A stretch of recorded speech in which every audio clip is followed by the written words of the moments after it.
It was a long time coming as UFC fanatics witnessed the kickboxing, style-bending UFC middleweight champion Israel Adesanya squaring up against the Brazilian Poatan Alex Pereira. Their encounters in the past were eye candy to fans of combat sports, and soon enough the stars aligned. The trilogy was set in motion. Trailing 2-0 against Pereira, was Izzy able to redeem himself at UFC 281? Let's find out. First up, the trilogy written in the stars. Trilogy fights are always entertaining for fans. The sheer history backed by bad blood is just an ingredient for a spectacle bound to happen. So what was the story behind these two gifted fighters? Israel Adesanya and Alex Pereira first squared off in 2016 at Glory of Heroes 1 in China. Adesanya was seen overpowering the Brazilian throughout the bout. Pereira returned with a flurry of shots that got the best of Izzy. The fight went down to the wire with judges giving Pereira the decision. Adesanya was pretty vocal about his feelings on the battle's outcome, saying that he messed the Brazilian up in the first fight, so he only really won because of the judges.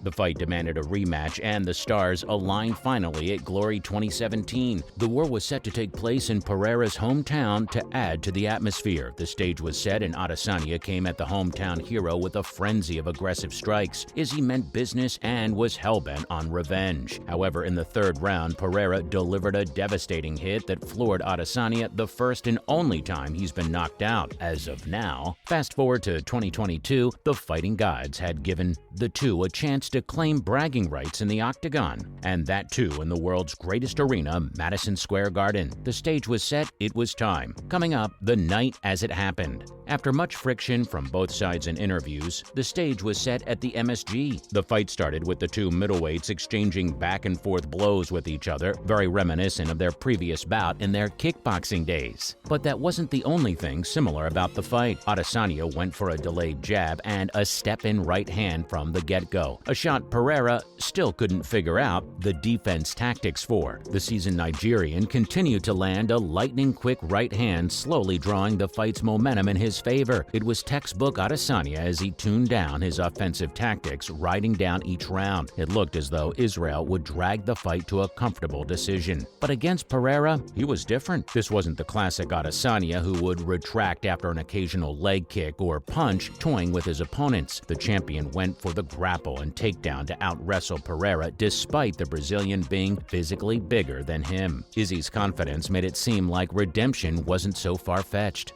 Little did he know the fight's momentum was about to change. Next up, a chink in the armor. The charismatic Nigerian was seen clenching Pereira throughout the bout, leaving him exposed for Pereira to shower him with body shots. Adesanya was the gifted grappler in the fight, but he got too comfortable with the Brazilian. The kickboxer was aware of Pereira's inexperience in the octagon, although he was not aware of the countless striking opportunities he was giving the Brazilian. And if Israel can grapple, boy can Alex Pereira hit hard. Pereira found the chink in Adesanya's armor with his straight right hand. Throwback to their last fight, Alex Pereira had Adesanya right where he wanted him. In the kickboxing bout, we saw instances where Israel was up against the ropes and vulnerable to the powerhouse left hooks of Pereira. However, he just couldn't quite hit the money. Fast forward to UFC 281, same fighters, different fight. Pereira adjusted and found Israel with a lethal right straight hand. This brings us to the beginning of the end. From then on out, Adesanya looked dazed. The grappler's grip on Pereira was weak and his confidence was visibly shaken. Cue the OG Vine, he needs some milk. With another uppercut, Adesanya's lack of focus got the best of him. Pereira was gaining back control of the fight. Adesanya was now exposed and Pereira was about to go open season on the Nigerian. When Adesanya figured out Pereira's right hand, Pereira switched to lefts. Israel was hanging on with his routine clinches, but Pereira had none of it this time. The Brazilian smelled blood and continued his ruthless pursuit for a TKO.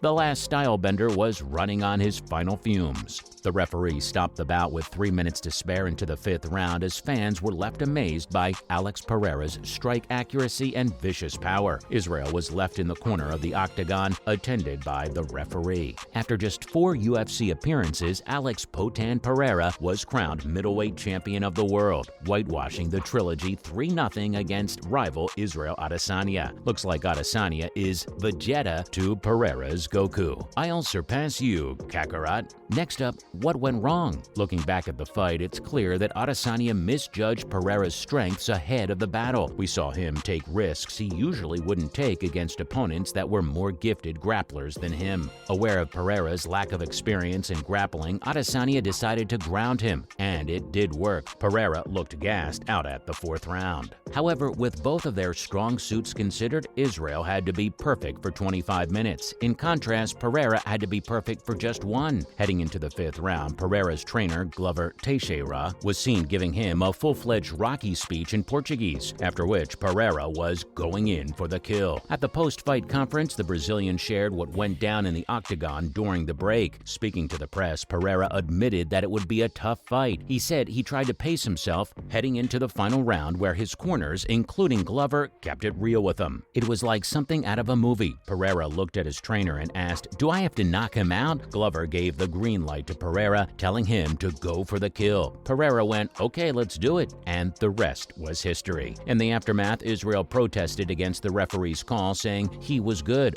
About that, is he? Talking to the press, Adesanya took the loss gracefully, having had a long run with the belt. He told reporters that he was grateful. Moreover, he bookended his speech by calling the moment and his life effing crazy. Following the crazy turn of events, we have just one question on our minds. What's next? Looks like the new middleweight champion will be getting all the smoke, but first, a rematch seems to be on the horizon. This bout was different from when they last met in the kickboxing ring. These were more complete versions of the fighters. It is only fair we rerun it. Come on, Dana White, call it. Although there is more to this speculation. If Robert Whittaker wins his fight against Paulo Costa at UFC 284, we can see the title shot going to the Reaper. Adesanya was barely a teaser of what the newcomer can expect from UFC's grapplers. With the likes of Robert Whittaker and Marvin Vettori, the Brazilian is expected to get a run for his money for the title. And speaking of scary grapplers, we have one who has already clarified his intentions for the middleweight title, straight out of Sweden. We have another MMA superstar on the come-up.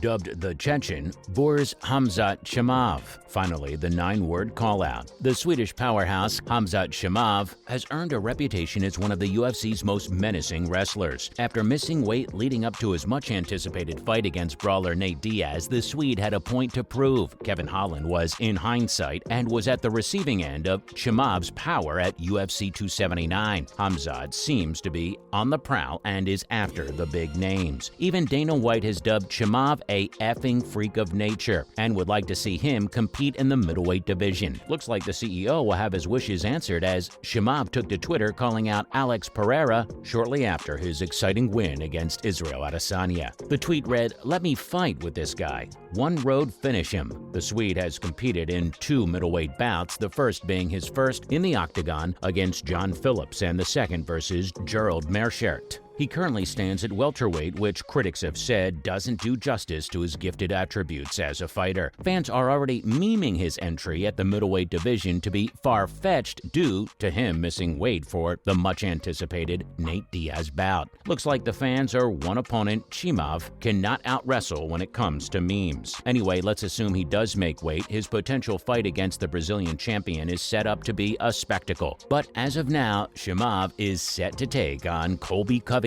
on the Leon Edwards versus Kamaru Usman undercard as dubbed by Dana White himself. Well, that's a wrap for this video. So who do you think will take on the newly crowned middleweight champion? Let us know in the comments below, and make sure to give this video a thumbs up and subscribe to our channel for more videos like this. We'll see you in the next one.